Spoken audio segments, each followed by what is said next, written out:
Wow, Dad, that movie was intense. I can't believe how much fighting there was. Why did they have to go through all that? And who was William Wallace really? I'm glad you enjoyed it, Mia. Braveheart definitely packs a punch with its battle scenes.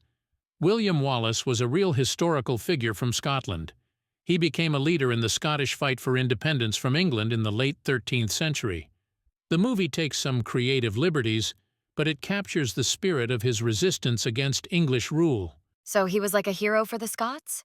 But why were they fighting England? Yes, Wallace is considered a national hero in Scotland.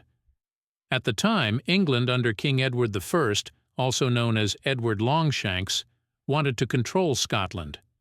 The Scots were fiercely independent, and they didn't want to be ruled by an English king. This led to many conflicts known as the Wars of Scottish Independence. Oh, I see. So, were all those battles in the movie real? I mean, did they actually happen like that? Well, some of them did, like the Battle of Stirling Bridge, which was a significant Scottish victory. But the movie changed a few things. For example, in the film, they don't show the actual bridge that played a crucial role in the battle. The Scots used the bridge to trap the English forces, which gave them a strategic advantage. That makes sense. But why did they make it different in the movie? Filmmakers often change or exaggerate certain aspects of history to make the story more exciting, or to fit the narrative they're trying to tell. It's a balance between historical accuracy and storytelling. Braveheart is more of a dramatic retelling than a documentary. Got it. And what about that Queen Isabella? Did she really have a thing for William Wallace? That's another part where the movie takes creative liberties. In reality, Isabella of France would have been very young during Wallace's time, and it's unlikely they ever met. She became the wife of Edward II, the son of Edward I, after Wallace's death. So that romantic subplot was added for dramatic effect. Wow, they really changed a lot, didn't they? I guess movies aren't always about the truth. That's right, Mia. Movies, especially historical dramas, often mix fact and fiction. They aim to entertain and tell a compelling story, but that sometimes means tweaking the facts. So if the movie isn't completely accurate, how do we know what really happened? Great question.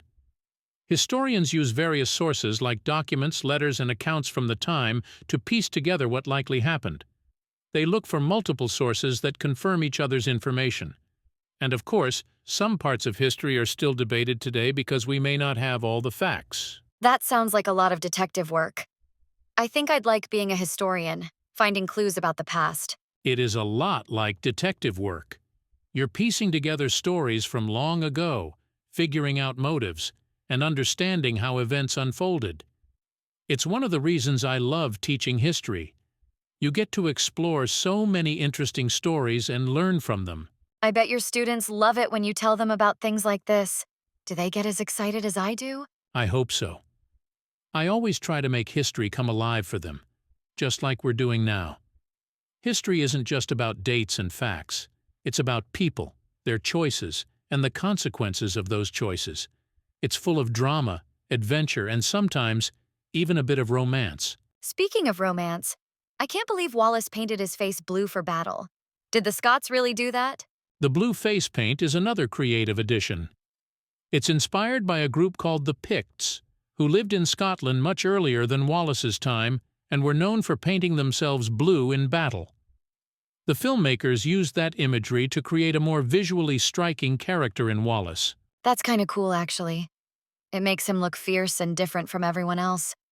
But I guess he was pretty fierce in real life, too. Absolutely. Wallace was known for his bravery and his unconventional tactics. He used the landscape and guerrilla tactics to his advantage, which was quite effective against the more heavily armored English forces. So what happened to him in the end? The movie's ending was so sad. Unfortunately, the movie got that part mostly right. Wallace was eventually captured by the English and executed in a very brutal way.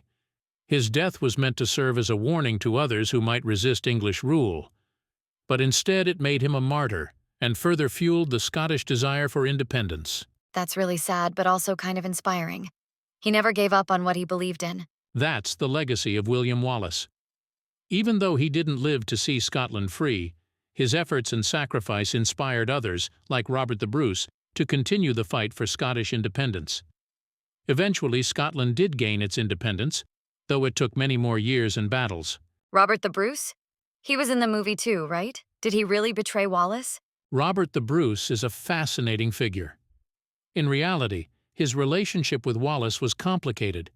At times, he did side with the English, but he also had a strong desire for Scottish independence. After Wallace's death, Bruce played a crucial role in leading Scotland to victory in the Battle of Bannockburn in 1314, which was a significant turning point in the Wars of Scottish Independence. So he wasn't a complete traitor then? Just someone who had to make tough choices? Exactly. The movie portrays Bruce in a more simplified way. In real life, he was a skilled leader who had to navigate a very tricky political landscape. His actions were driven by the complex realities of his time, and ultimately he became a key figure in Scotland's fight for freedom. History sounds like it's full of complicated people and choices.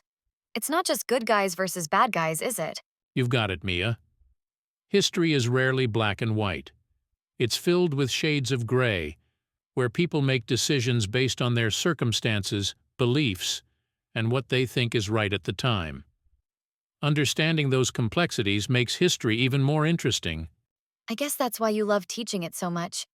Every story is like a puzzle, and you get to figure out what really happened. Exactly.